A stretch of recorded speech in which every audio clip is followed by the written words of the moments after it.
I'm going to scroll down on my screen here to that allergies area at the very bottom of the screen, where you have your current allergies and adverse reactions area. I can select the manage allergies here in order to be able to open up that screen to manage all my allergies. Or if you recall, at the very top of the screen, I had those tabs that I could utilize as well, because we have one that's named Manage Allergies. So either route I take is going to take me to that Manage Allergy screen.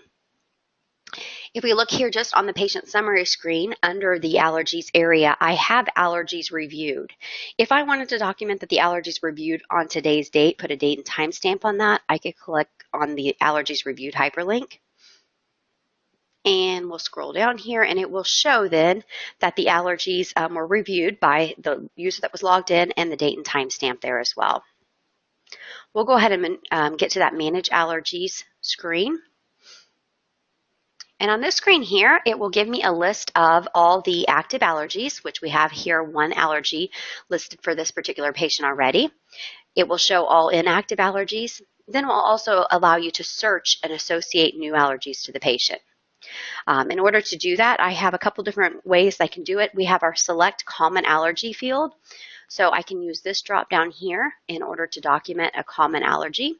So if we just choose one from this list here, and then if I choose Add Common Allergy, the next screen that's going to show is going to be an area for me to document additional information if I desire. None of these fields are required. They're all optional fields. So I can document a reaction if I desire from choosing from the drop-down list here. If I do not choose a reaction, it's going to default to the unspecified option. So for this example here, I won't document a reaction. You do have a free text field in which you can type any additional information you desire. So if you want to make any notes or anything about that allergy, you can do so.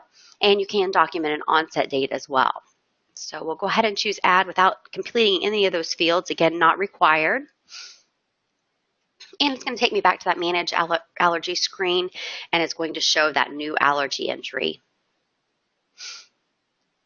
Okay, the next way you can add an allergy to a patient's chart is by searching it in the database. So under this allergy field next to the word find, if I type in an allergy here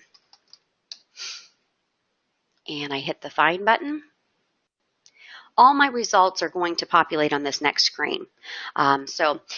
One thing that DrFirst does a great job about is it allows you to associate an allergy group to a patient. That's one thing that the MedFlow program doesn't have the ability to do. So you can see here my very last selection is the penicillins group. So if I wanted to just lump all those penicillins into this patient record and say that that's an allergy, I could select this penicillins group here. If I want to be specific about the type of penicillin, I again have all those return results here as well that I can select. So we'll go ahead and say the penicillins group here for this patient. Again, I've got my reaction, I've got my onset date, and a free text field that I can enter that additional information if I desire. Go ahead and hit the Add button, and you see here I've got my penicillins group, I've got the difficulty breathing, and then the date entered as today's date. One other thing I'm going to show you is maybe searching for a non-drug allergy. So sometimes we like to document those food allergies that patients may have. So if I select my allergy here and I choose the Find button, you'll notice that the system tells me that there was nothing in my database that returned a result for this particular search that I'm doing. So if I want to go ahead and enter in peanuts as a food allergy or as an allergy on this patient's record, I can do so. I just have to choose the Enter Free Text. So we'll go ahead and choose Enter Free Text, peanuts as allergy. It again allows me to add that additional information. So maybe in this case, I would just indicate that it's a drug allergy. And I can indicate a reaction if I desire, and an onset date. We'll go ahead and choose Add. And you can see it did add it to my current allergies. However, it does put an icon in front of it. That just lets me know that it's not going to check it against those clinical alerts that it does. So those clinical checks that are done in the background in regards to allergies, it will not be checking anything against peanuts as an allergy. If I look to the right of each entry here, I have some action items that can be taken. I have the modify button. So if we select modify, it's just going to allow me to enter in any additional information and change that allergy if I desire. We'll go ahead and go back to that manage allergy screen.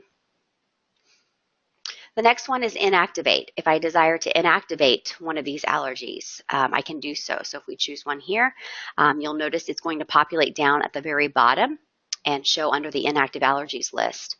It will keep a running list here of any allergies that are inactivated and show the date here. You do have the ability to reactivate those if you desire. Another option is going to be the delete. So that's going to be if it was maybe entered in error.